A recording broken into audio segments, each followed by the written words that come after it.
Zee Marathi वाहिनीवरील तारिणी या मालिकेत एक रंजक वळण आल्याचं पाहायला मिळतंय। सध्या मालिकेत तारिणी आणि केदार त्यांच्या मिशनसाठी खांडेकर घरात राहायला आलेले दिसत आहेत। दरम्यान झी मराठी वाहिनीने मालिकेचा एक नवीन प्रोमो शेअर केलाय। त्यामध्ये केदारने जामखंडेंचा पर्दाफाश केल्यामुळे काही लोक केदारच्या विरोधात उभे राहत त्याला मारहाण करण्यासाठी खांडेकर घरात येताना दिसतात। याच दरम्यान प्रोमोमध्ये तारिणी समोर येते आणि त्या लोकांना ठामपणे सांगते की केदारने काहीही चुकीचं केलेलं नाही, त्याने जामखंडेचं सत्य संपूर्ण जगासमोर आणलंय।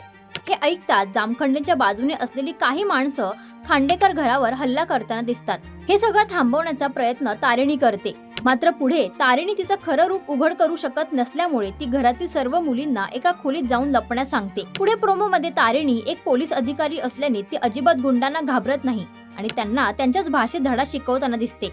आता मालिकेत तारिणी पोलीस अधिकारी असल्याचं खांडेकर घराला कळणार का, यावर तुमचं काय मत आहे हे आम्हाला कमेंट्स करून नक्की सांगा।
मराठी मनोरंजन सृष्टीमधील मालिका, चित्रपट, नाटक तसेच कलाकारांबद्दलच्या नवीन अपडेट्स जाणून घेण्यासाठी नक्की सबस्क्राईब करा इट्स मज्जा मराठी या आपल्या नवीन यूट्यूब चॅनलला।